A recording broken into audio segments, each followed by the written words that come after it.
कल आ जाएगा, आज है, हो सकता है कल ना रहे, पर परिवार रहेगा, पति पत्नी बच्चे पेरेंट्स वो रहेंगे ना। सो इसलिए पैसे से परे परिवार की रचना के ऊपर हमें ध्यान देने की ज़रूरत है। एज फैमिली हमें एक साथ ये कहने की ज़रूरत है, कोई बात नहीं, पैसा नहीं है तो भी मैं तुम्हारे साथ हूँ, पैसा है तो भी मैं तुम्हारे साथ हूँ। मैं तुमसे पैसे की वजह से प्यार नहीं करती हूँ, मैं तुमसे तुम्हारी वजह से तुमको प्यार करती हूँ। और ये पैसे का लैक, पैसे का अभाव सिर्फ आपके परिवार में नहीं है, सबके परिवारों में आता है, हमारे परिवार में भी आता है। एक समय था जब हमारे परिवार में पैसे का अभाव हुआ और बहुत समय तक पास्टर हेनरी मुझे कोई गिफ्ट नहीं दे पा रहे थे, और मैंने उनसे कहा आजकल तुम मुझे कोई गिफ्ट नहीं दे रहे हो, और उन्होंने कहा हाँ मैं दूंगा।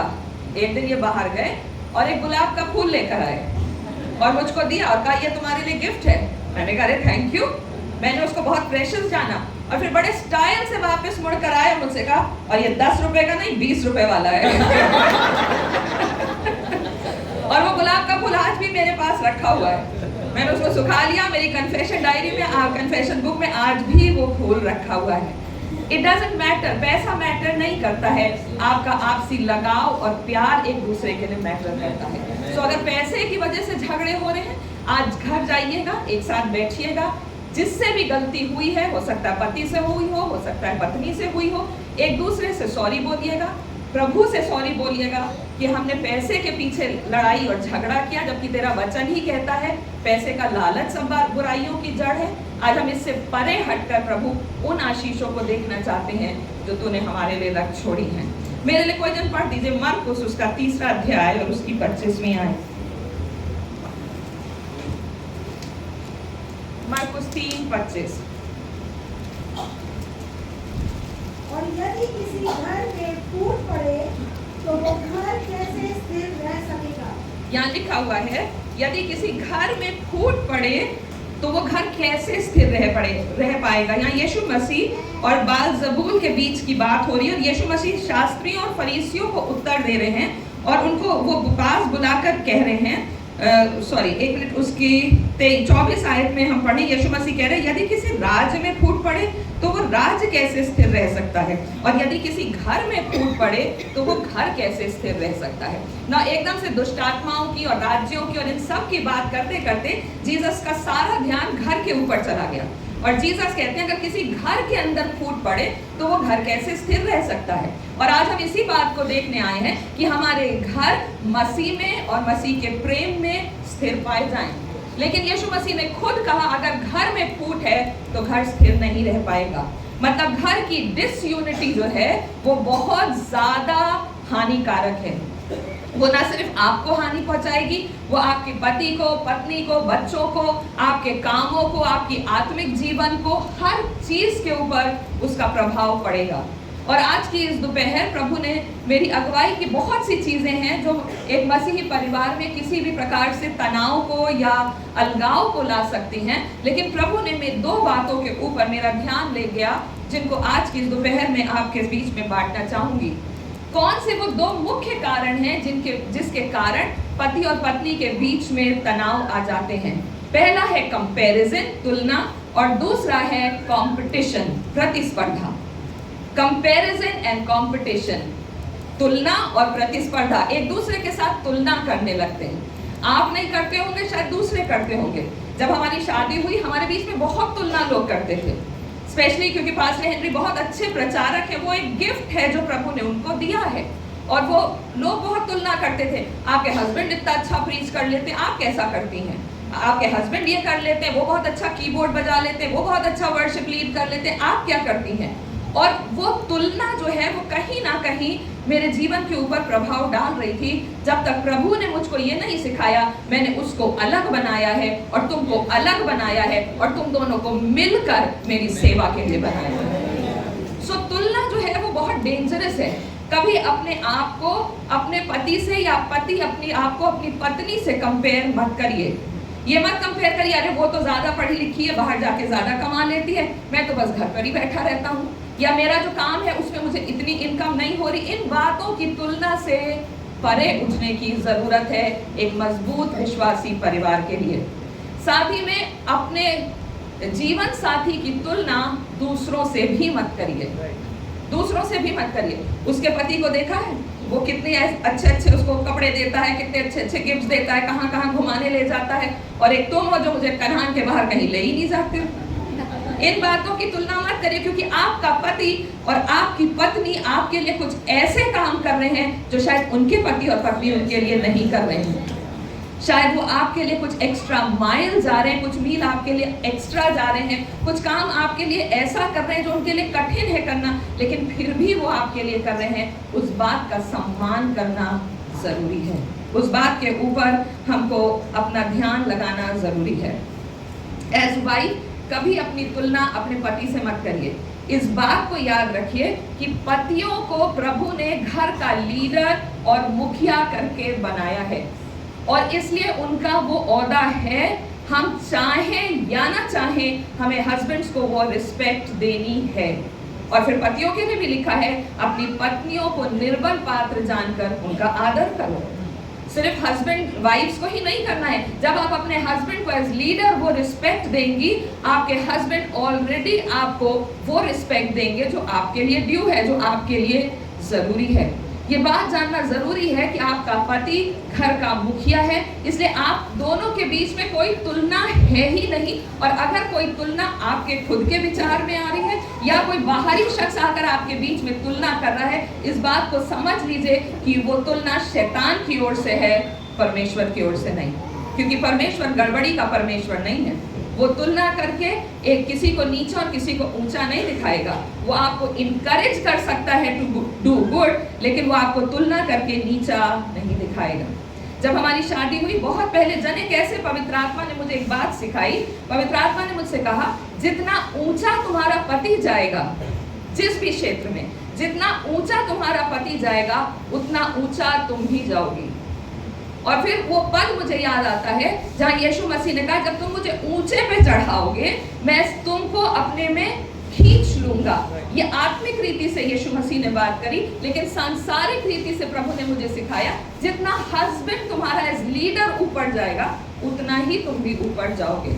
इसलिए मैंने अपनी लाइफ में 20 साल की जर्नी में कभी पास्टर हेनरी के साथ कंपैरिजन और कंपटीशन नहीं किया। चाहे दूसरों ने लाने की कोशिश की हो, दूसरों ने करवाने का प्रयास किया हो, लेकिन मैंने व्यक्तिगत रीति से उसको कभी नहीं किया। क्योंकि वो करने से क्या हो रहा था, हमारे अपने बीच में, मेरे अपनी पर्सनल लाइफ के अंदर से चैन और शांति जा रहा था। मेरे लिए कोई जन पढ़ दीजिए प्लीज, फिलिपियों 2 अध्याय, उसका 3 और 4 पद।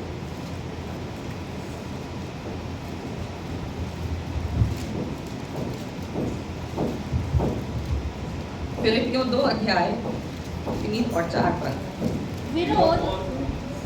विरोध या झूठी बड़ाई के लिए कुछ न करो, पर दीनता से एक दूसरे को अपने से अच्छा समझो। हर एक अपने ही हित का नहीं, वरन दूसरों के हित का भी चिंता करे। यहाँ लिखा, दीनता से एक दूसरे को अपने से बेहतर समझो। ये फिर हम कहेंगे सिर्फ चर्च के लिए बात लागू नहीं है, हमारे परिवारों के लिए भी ये बात बहुत जरूरी है कि हमें अपनी पत्नी को या हमें अपने पति को अपने से बेहतर समझना जरूरी है। इसके लिए शुरुआत होती है जब आपका हस्बैंड या आपकी वाइफ कुछ अच्छा काम करे, आप उसको एप्रिशिएट करिए, उसकी सराहना करिए।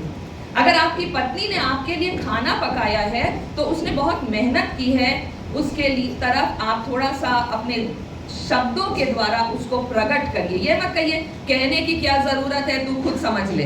नहीं समझ में आता है, नहीं समझ में आता है। यीशु मसीह ने भी जब जगत से ऐसा प्रेम किया तो उसने अपना इकलौता पुत्र दे दिया, उसने प्रकट किया अपने प्यार को। सो एज हस्बैंड्स हमें भी अपने प्यार को उसकी तरफ प्रकट करने की जरूरत है। एज वाइफ मैं बोलूंगी, जब आपके हस्बैंड आपके लिए कुछ छोटा सा भी काम करें, कुछ छोटी सी भी चीज करें, शायद वो आपके लिए गुपचुप ले आए किसी दिन, उसको भी अप्रिशिएट करिए और थैंकफुल रहिए। और आप धीमे धीमे ये करके देखिए, मैं गारंटी देती हूँ आपकी शादी बहुत ब्यूटीफुल हो जाएगी, बहुत सुंदर हो जाएगी। बहुत जगहों पे मैंने देखा है कि हर तरफ परिवार के लोग बाहर के लोगों से थैंक यू, प्लीज, सॉरी सब कुछ कह लेते हैं, लेकिन अपने परिवार में थैंक यू और प्लीज नहीं होता है। कल ब्रदर पवन आए थे, उन्होंने मुझसे कहा मैं थैंक यू करना सीख गया हूँ और मुझे बहुत खुशी हुई ये बात सुनकर। सिस्टर करते हैं? हाँ, चलिए डायरेक्ट प्रमाणित हो गया, गुड। मुझे बहुत खुशी हुई ये बात सुनकर। जब स्टूडेंट्स हमारे पास आते हैं और वो सीख कर जाते हैं, ये छोटी छोटी गवाहियाँ ही हैं जो हमारे उस परिश्रम का रिजल्ट है जो हम आज देख रहे हैं। परिवारों में जब आप अपनी वाइफ से कहते हैं ना पानी ले आ, ऐसे मत बोलिए, बोलिए प्लीज पानी ले आओ। वो आपकी वाइफ है, वो सहायक है, वो नौकर नहीं है। आप प्लीज करके एक बार बोलिए, अगली दफा आपको ना प्लीज बोलना पड़ेगा, ना पानी ले आ बोलना पड़ेगा। आप आएंगे, पानी अपने आप आ जाएगा। और जब वो पानी लेकर आए तब थैंक यू भी बोलिए। परिवार में ही इन चीजों का निर्माण करना शुरू करिए। आपको देखकर आपके छोटे छोटे बच्चे जो स्पंज हैं वो उन चीजों को समझ जाएंगे, और आपके परिवार से एक और परिवार का निर्माण होगा जो बड़ा सशक्त होगा, और उस परिवार से एक और परिवार का निर्माण होगा जो अगेन बहुत सशक्त होगा। इसलिए परिवार के अंदर ही इन छोटी छोटी बातों का हमें प्रयास करना चाहिए कि हम करें ना। जब हम तुलना करते हैं, एक लेखिका हुई कॉर्नी विलियम्स, उन्होंने कहा comparison is the thief of all Joy. तुलना जो है वो हर प्रकार के आनंद को चुरा लेती है। आप अच्छा खासा खुश बैठे हुए हैं और कोई आएगा और वो आपसे बोलेगा ना, मेरे साथ शुरू में ये होता था, मैं पास्टर हेनरी के साथ जाती थी, अच्छी मीटिंग्स होती थी, बड़ी खुश रहती थी, और फिर मैं वापस आती थी। अब वहाँ बैठे बैठे ही वहाँ पे कुछ दिनों में लोग मुझसे पूछते थे, आप क्या करती हैं? आप नहीं गाती हैं? कुछ दिनों मैंने बोलना शुरू किया, नहीं मैं गवाती हूँ। उनको वो गाते रहते थे, गाओ गाओ गाओ। अच्छा नहीं है और देखिए, आप लोगों को नहीं बंद कर सकते, आप उनका मुंह नहीं बंद कर सकते बोलने से, लेकिन आप अपने आनंद को उस तुलना की वजह से चोरी होते हुए भी तो नहीं देख सकते। सो इसलिए बेटर है हम अपने आप पर काम करें। जब तुलना होती है तब 3 चीजें जरूर होती हैं। पहली चीज प्राइड आ जाती है, घमंड आ जाता है, क्योंकि तुलना करने से या तो हमें लगता है हम बहुत सुपीरियर हैं, बहुत ज्यादा हैं, या तो हमारे अंदर घमंड आने के बहुत चांसेस हैं। तुलना घमंड को बहुत लाती है।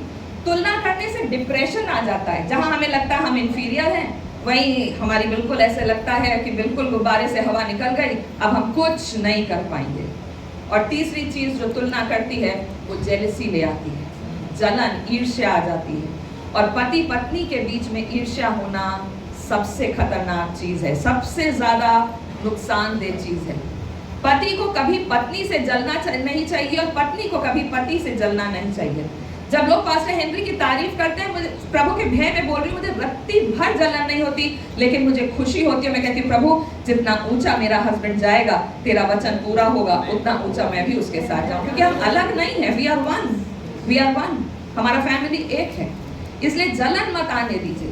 जब कोई आपकी पत्नी की आपके सामने प्रशंसा करता है, तारीफ करता है, तब आप मत जलिए। लोग कई बार मेरी कुकिंग की बड़ी तारीफ करते हैं और पास्टर हेनरी पूछते हैं, आप क्या बनाते हैं? ऑमलेट बना लेता हूँ, मैगी बना लेता हूँ। चाय बोलते हैं साल में 2 या 3 बार बनानी चाहिए, वरना बार बार बनानी पड़ती है। और उनको जलन नहीं होती अगर कोई किसी चीज में, क्योंकि हम लोग को प्रभु ने डिफरेंट गिफ्टिंग्स दी हैं और वो गिफ्टिंग्स मिलकर प्रभु की महिमा के लिए उपयोग हो रही हैं। और दूसरी चीज है कंपटीशन। अपने स्पाउस के साथ, अपनी पत्नी के साथ या अपने पति के साथ कंपटीशन में मत आइए। तुझे सेवा का 1 दिन मौका मिल रहा है, मैं 2 दिन जाऊंगी। तुमने 1 दिन प्रचार किया, मैं 4 प्रचार तैयार करूंगी। नहीं नहीं नहीं, कंपटीशन में मत जाइए। मुझसे पूछिए, तुम मीटिंग के लिए तैयारी कर रहे हो? मैं दुआ करूंगी। अगर प्रभु मुझसे कोई बात कहेगा, मैं तुम्हें बताऊंगी। हम मिलकर सेवा करेंगे। उस सेवा में जिसको आप सामने देख रहे हैं, उस सेवा में वो व्यक्ति अकेला नहीं। अगर आप मुझे अभी यहाँ खड़ा देख रहे हैं, मैं अकेली नहीं हूँ, मेरे साथ उतना ही सहयोग पास्टर हेनरी का। जब वो आके खड़े होंगे, प्रचार भले ही वो कर रहे हैं, लेकिन उतना ही सहयोग उनका, मेरा उनके साथ है। सो कभी ये मत सोचिए कि अगर हस्बैंड वाइफ में से कोई एक जन प्रचार कर रहा है, दूसरा बिल्कुल ही निकम्मा है, और उसकी वजह से कई बार कंपटीशन आ जाता है। कंपटीशन नहीं आना चाहिए। ये बात याद रखिए, आप मसीह में को-वर्कर्स हैं, एक साथ काम करने के लिए बुलाए गए हैं, एक दूसरे के विरुद्ध काम करने के लिए नहीं बुलाए गए हैं। किसी ने बोला, अगर हम एक दूसरे के विरुद्ध काम करना छोड़कर एक दूसरे के साथ मिलकर काम करने लगे, हमारे परिवार के 99% युद्ध यूं ही हम जीत लेंगे। एक दूसरे के विरोध में होकर काम मत करिए, एक दूसरे के साथ मिलकर काम करना आरंभ करिए। आज सुबह पास्टर हेनरी बात कर रहे थे मरियम और यूसुफ की। और मैंने भी सोचा अगर मरियम और यूसुफ कंपटीशन में आ गए होते, उद्धार का काम जो है वो बहुत बिगड़ गया होता। अगर मरियम ने यूसुफ से कहा होता, तुम्हें पता है मेरे पास कौन आया था? जिब्राइल स्वर्गदूत। तुम्हें पता है मेरे घर में कौन है? इस संसार का उद्धारक। बट एक बारी मरियम के पास स्वर्गदूत आता है, उसके बाद आप जहां जहां नए नियम में पढ़ते हैं, हर जगह मरियम यूसुफ के अधीन रही। यूसुफ, उसके बाद यूसुफ को दर्शन मिले, यूसुफ से स्वर्गदूतों ने बात करी, और जैसा जैसा यूसुफ उससे कहता गया वो वैसा वैसा करती चली गई। लेकिन वो एक दूसरे के साथ कंपटीशन में नहीं थे, एक दूसरे के साथ मिलकर काम करने के लिए थे। दूसरा उदाहरण मुझे याद आता है नूह और उसकी पत्नी का, और मुझे ये फैमिली बहुत अच्छा लगता है बाइबल में, क्योंकि नूह एज अ लीडर परमेश्वर ने उससे बात करी, परमेश्वर ने उसको बताया कि जल प्रलय आने जा रहा है, परमेश्वर ने उसको बताया जहाज तैयार करना, परमेश्वर ने उसको बताया क्या क्या चीजें करनी है। लेकिन नूह के साथ उसकी पत्नी, उसके बच्चे सब एक साथ हो लिए और सबने मिलकर काम किया। किसी ने यह नहीं कहा मैं मेहनत क्यों करूं, नूह की वाइफ ने यह नहीं कहा मैं मेहनत क्यों करूं, तुमसे प्रभु ने कहा है तुम करो, नहीं। और इसीलिए वो पूरा परिवार उस कश्ती में सेफ हो पाया। आज दो बातें मैं जल्दी से अपना सेशन बस 5 मिनट में खत्म कर दूंगी। दो बातें मैं आपसे कहूंगी अपनी मैरिड लाइफ के लिए जरूर याद रखिए। आपके वैवाहिक जीवन में कभी तुलना नहीं आनी चाहिए, ना एक दूसरे से, ना किसी बाहरी शख्स से। और एक बात और कहूं, बाहरी लोगों के परिवारों को देखकर भी अपने परिवारों की तुलना मत करिए। जो सोशल मीडिया पर और व्हाट्सएप पर लोग डाल रहे हैं उसको देखकर भी अपने परिवारों की तुलना मत करिए, क्योंकि उसमें से 90% चीजें झूठी होती हैं जो सिर्फ फोटो डालने के लिए, वाहवाही लूटने के लिए डाली जाती है। मैं ऐसे परिवारों को जानती हूँ जहां पर लोगों ने सोशल मीडिया पे बड़ी अच्छी फोटोज डाली, लेकिन कुछ समय के बाद वो हम ही को कॉल करके कहते हैं कि हमारी वाइफ की काउंसलिंग कर दीजिए, हमारे हस्बैंड की काउंसलिंग कर दिए। हम कहते हैं अरे तुम लोग ने तो ये फोटो डाली थी, कि नहीं वो तो बहुत पहले की खिंची थी तो इस समय डाल दी। कुछ समय पहले एक जवान महिला ने मुझे फ़ोन किया, और वो मैरिड है, और उसने मुझसे बात की और काउंसलिंग चाहती थी वो अपने हस्बैंड से के लिए। उनके बीच में बहुत तनाव चल रहा था, डाइवोर्स की नौबत आ गई थी। और मैंने उससे पूछा तुम्हारा हस्बैंड क्या करता है, और वो अपने हस्बैंड के अंदर एक भी कमी नहीं बता पाई, एक भी कमी नहीं बता पाई। यानी बहुत अच्छे हैं, ध्यान रखते हैं, घुमाने ले जाते हैं, राशन पानी सब चीज़ का समय से पहले उपाय कर देते हैं, मैं बीमार होती हूँ तो झाड़ू पोछा भी कर देते हैं, सब कुछ कर देते हैं। तो मैंने कहा फिर किस कारण से तुम उससे अलग होना चाहती हो? क्योंकि वो अपनी बहन को उतना ही प्यार करते हैं, उनकी बहन आती है तो वो खाना भी खिला देते हैं, उनकी बहन आती है तो उसके साथ भी बैठते। तो मैंने कहा तुमसे शादी कर ली तो बहन से रिश्ता थोड़ी खत्म कर लिया।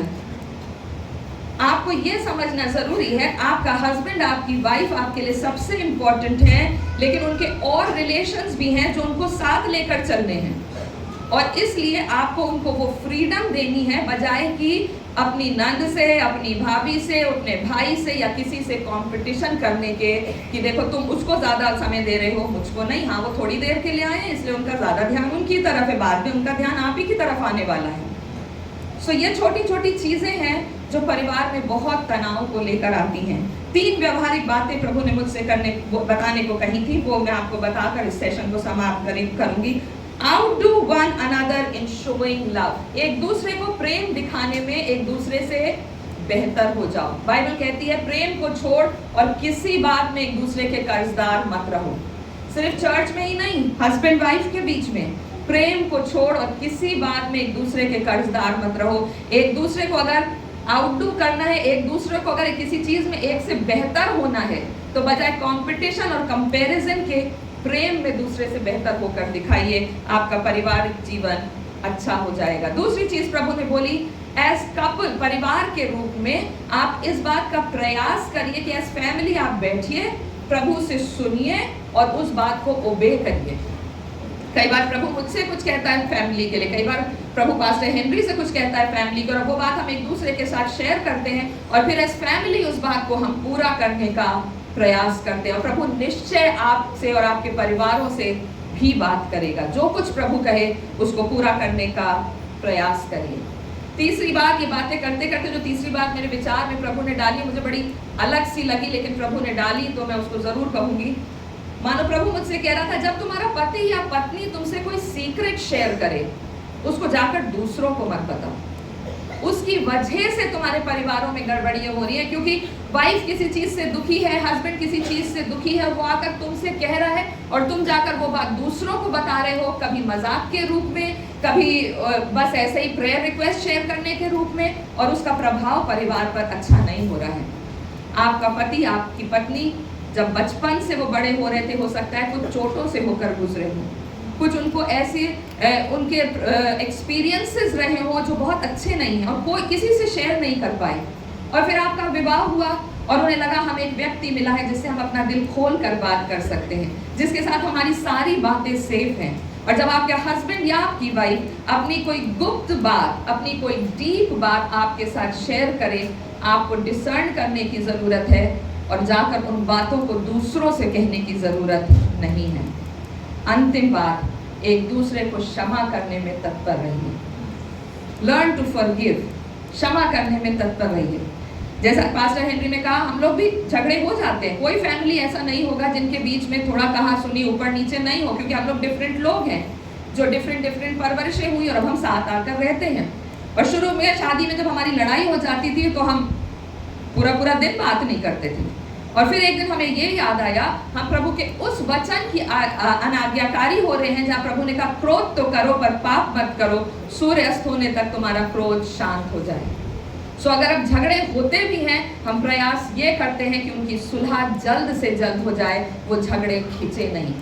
अगर यहाँ बैठे हुए कपल्स में कोई भी ऐसा है जिसके बीच में वो झगड़े अभी खिंच रहे हैं, कोई पुरानी बात है, 10 साल 15 साल पुरानी बात है, पर वो झगड़े खिंच रहे हैं, मैं आज आपसे रिक्वेस्ट करूंगी प्रभु की उपस्थिति में, प्लीज एक दूसरे को क्षमा करिए ताकि आपके भी अपराध क्षमा किए जाएं और परमेश्वर के सम्मुख खड़े होने का व्यक्तिगत रीति से और पारिवारिक रीति से हमें हियाव होने पाए। आइए हम आंखों को बंद करें, प्रार्थना में चलिए। प्रभु हम आपका धन्यवाद करते हैं, आपने